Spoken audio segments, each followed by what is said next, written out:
رأي حضرتك في أداء الحكومة والبيان اللي هتصدره الحكومة يوم 13 مارس في مجلس الشعب، هل حضرتك موافقة على أداء الحكومة ولا في بص حضرتك، احنا مش من النواب اللي راحوا لمناقشة رئيس الوزراء، لأن رئيس الوزراء بيجمع الناس محافظات محافظات وبيعرض عليهم الأفكار. للأسف احنا لسه محافظة الدقهلية ما شفناش خطة الحكومة أو يعني تصور رئيس الوزراء ليها، فما أقدرش إن أنا أفيدك حاليا في هذا، لكن أعتقد بعد اللقاء يمكن نقدر إن يبقى في كلام تاني.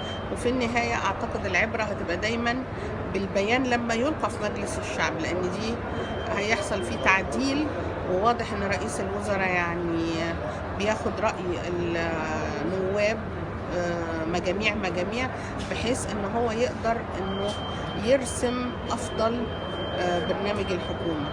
واعتقد ان على ما يخلص وعلى ما يجي البيان يخش لمجلس النواب هيكون في حاجات كتيرة متعدلة ومتظبطة، واعتقد ان هو تتبع اسلوب جيد جدا ان هو يعمل حوار مجتمعي عن طريق النواب لبيان الحكومة قبل ما يقدمه. طب يا فندم، بالنسبة لخروج النائب توفيق عكاشة، هل حضرتك شفت ان الإجراءات اللي اتبعت معاه إجراءات قانونية ومطابقة للدستور واللائحة اللي موجودة؟ أكيد هي إجراءات قانونية ومطابقة للدستور واللائحة، لأنها تمت داخل مجلس الشعب، وحضرتك عارف إن مفيش أي حاجة من دي ممكن تكون مش مطابقة يعني. طب هل حضرتك شايفة ان النائب كمال أحمد ممكن يبقى فيه برضو إجراء بإسقاط عضويته من المجلس؟ ما أعتقدش إنها توصل لإسقاط، لأن لسه اللجنة ما خلصتش، ولكن أعتقد إن برضو يعني أنا لا أوافق إطلاقا على ما حدث من سيادة النائب الزميل، لأنه نائب موقر ونائب قديم.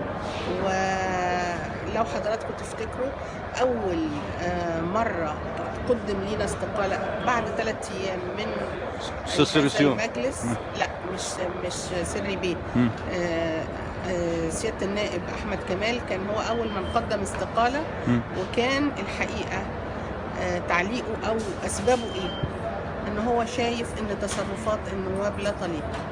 فالحقيقة أنا اتخضيت جدا وشفتها مفاجأة مفزعة، إن هو نفسه اللي كان بيعترض على تصرفات بعض النواب وشايف إن هو يستقيل لأن تصرفات بعض النواب غير مناسبة، ان هو بنفسه يقوم يعمل حاجه زي دي.